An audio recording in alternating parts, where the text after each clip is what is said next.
Hi, I'm David. Today I want to share the full story of how I have started a business with $0 10 years ago and have made some level of success with my ventures today. You are now entering a vibe.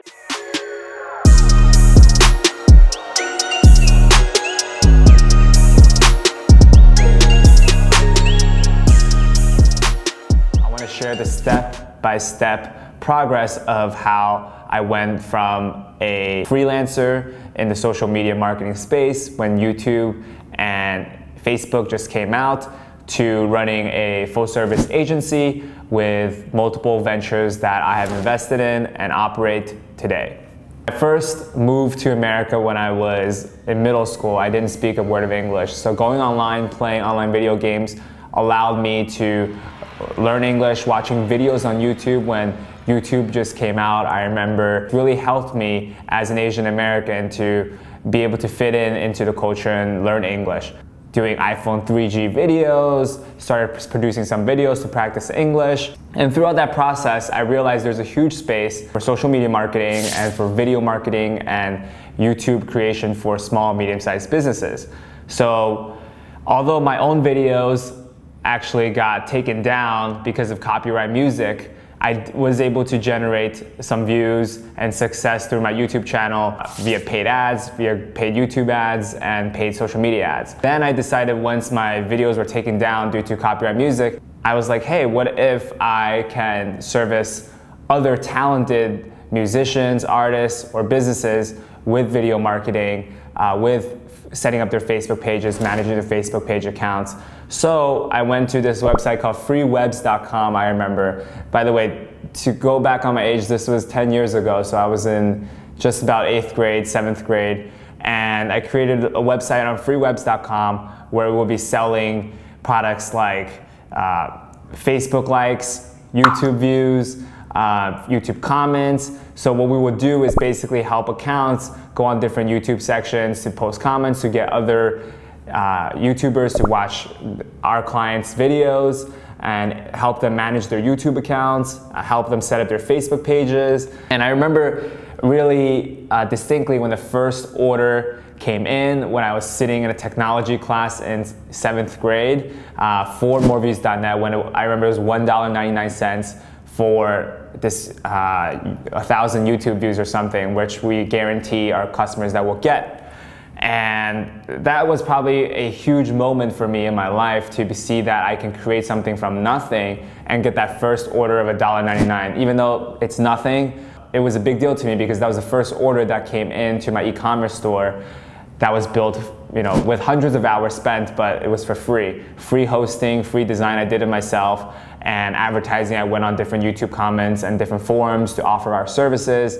And there you go, that was the first $1.99 that was made in 2010. And then it got to a point where I had my own orthodontists, my own teachers that asked me, hey, can you build out a website for me? So then I got into building informative websites for these customers at probably 10th grade while servicing a bunch of customers, artists, musicians on YouTube and setting up their Facebook pages. So during that time, I was making probably $1,000, $2,000 a month.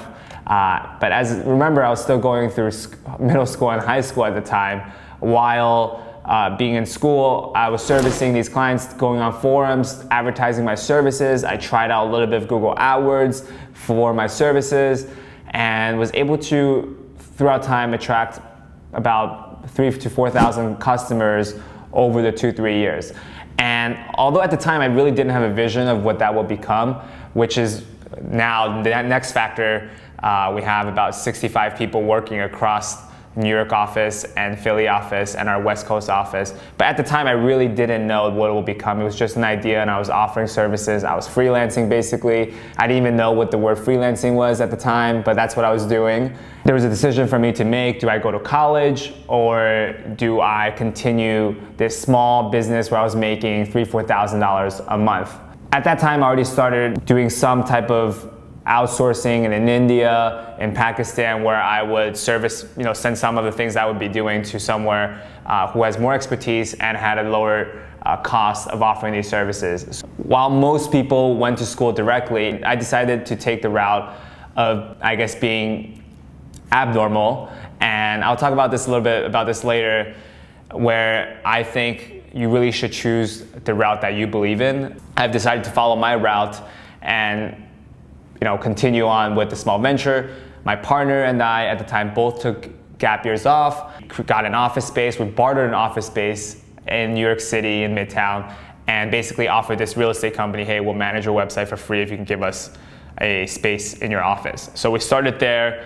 We went through a bunch of hiring mistakes, and that's something that I've learned throughout the years, that you want team members when you're just starting out a startup to be someone that's willing to take a lower fixed salary per se. Just like in your position, I take no salary when I start any venture of mine, but really focus on how I can build profit. And then you can take a salary when you get to a point where your venture is at a certain level.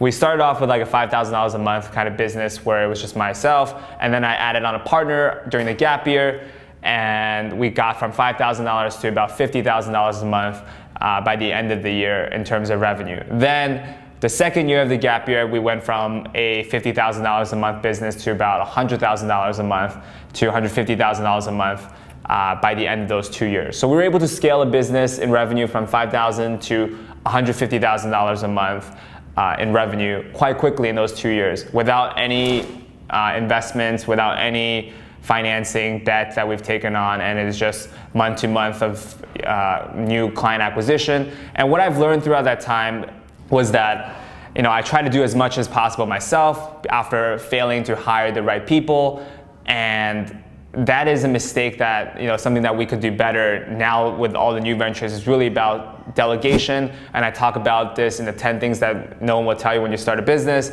It is so important to find right team members that will grow with you, that's willing to take a lower fixed salary than they would at a bigger firm or a more established firm, but they're willing to grow with you and take more responsibility with you and share that profit when that project does well. One of my clients asked me, which is a restaurant owner, asked me, hey, would you like to invest in a restaurant? This is my end of my second gap year. I'm going back to school, and he asked me, hey, would you like to invest in a restaurant in Las Vegas?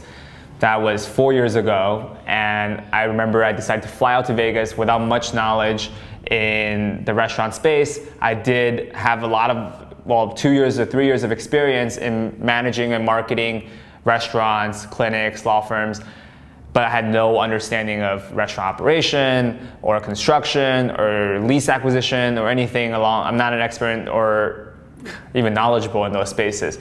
This is where I think serendipity comes in play, where I met this partner of mine, which is, he's still currently my partner and one of my best friends, and we started something called Chubby Cattle in the first location in Vegas, in Chinatown, Vegas, 4 years ago. So that's where that was. While operating the ad agency, I was finishing school and operating the restaurant, trying to help assist the restaurant all the way in Vegas. So the ad agency was in New York, the restaurant's in Vegas, and finally, with the right recruiting in the ad agency space and the right business model after we pivoted our initial Chubby Cattle concept, we're able to generate profit in all of these ventures.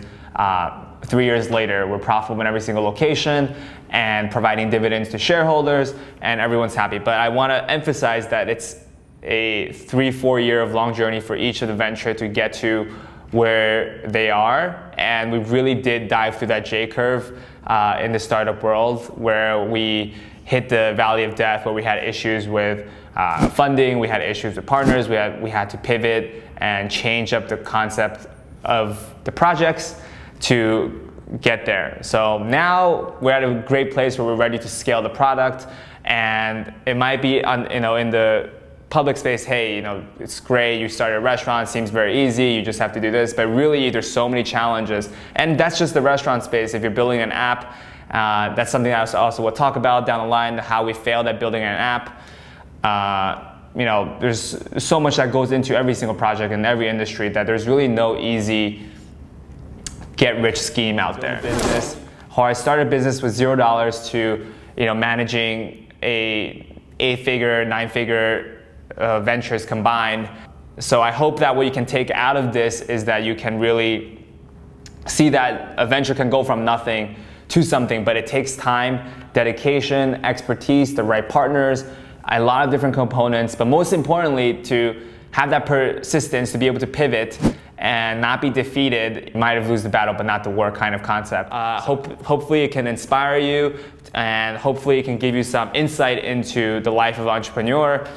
And if you have any questions, feel free to leave a comment or message me, shoot me an email. I would love to be of assistance to anyone that's interested in starting their own venture, whether it's in the restaurant space or in the tech space or in the marketing space, whatever it is, feel free to send a shout out, and see you next time.